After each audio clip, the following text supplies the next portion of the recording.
Offline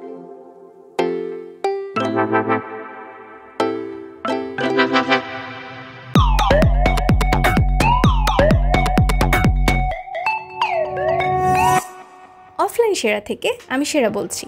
কেমন আছেন? কমেন্টে জানাতে ভুলবেন না। আজ আমি আপনাদের অ্যালোভেরার জুস তৈরি করে দেখাবো। তাহলে চলুন শুরু করা যাক। অ্যালোভেরার জুস তৈরি করার জন্য আমাদের লাগছে অ্যালোভেরা, তোকমা, পুদিনা পাতা এবং মধু। প্রথমে একটি ব্লেন্ডারে আগে থেকে কেটে নেওয়া অ্যালোভেরা জেল দিয়ে দিচ্ছি। সামান্য পুদিনা পাতা দিয়ে দিলাম। এখন দিয়ে দিচ্ছি 1 গ্লাস পরিমাণ পানি।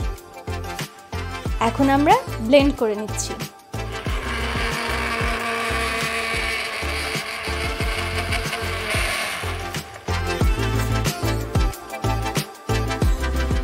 ব্লেন্ড করা শেষ।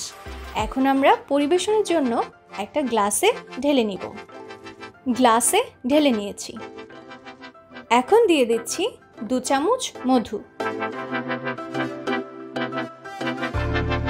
এখন এর সাথে বরফের টুকরো দিয়ে দিলাম। সামান্য নেড়ে মধুটা মিশিয়ে দিচ্ছি।